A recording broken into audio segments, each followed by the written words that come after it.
Lääkeyhtiö Novo Nordiskin antama tulosvaroitus sai aikaan markkinapaniikin heinäkuun lopussa. Heikkojen lukujen takana olivat alkuvaiheen tuotanto-ongelmat, joiden vuoksi Yhdysvallat salli compound-lääkekopioiden myynnin. Myös kilpailija Eli Lillyn vahva tuotekehitys herätti pelkoa sijoittajissa. Tanskalaisen Novon kasvu hidastuu, mutta ei suinkaan pysähdy. Samalla sen nettotulosmarginaali on lähes 35%, eli Lilly jää tästä jopa 12% jälkeen. Novon PE-luku on 14, kun taas Lillyn on liki 50. Se tarkoittaa, että Lillyn odotetaan kasvavan todella rajusti, kun taas Novon osakkeen hinnassa on varaa tuloksen kutistumiselle.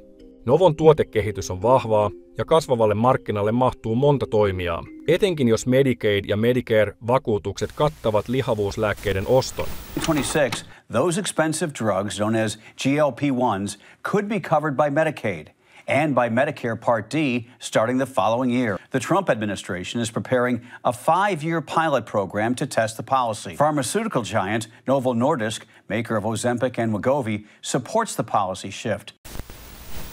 Vaikka lääkebisneksessä voi syntyä monopoleja, tarvitaan saman taudin hoitamiseen usein monenlaisia lääkkeitä. Ylipainon hoitamiseen käytettävien lääkkeiden markkina kokonaisuudessaan kasvaa, mikä luo tilaa kilpailulle entisestään. Lisäksi Novolla on nykytiedolla hyvä etumatka suun kautta otettavien lääkkeiden kehityksessä. Novo Nordiskin pörssidataa löytyy 80-luvun alusta asti. Vähintään 30% notkahduksia ajanjaksolle mahtuu 10, eli keskimäärin pari vuosikymmentä kohti, hitusen ylikin. Rajut notkahdukset ovat siis Novolle tyypillisiä, eivätkä ne ole kasvua pysäyttäneet. Tuskin myöskään jatkossa.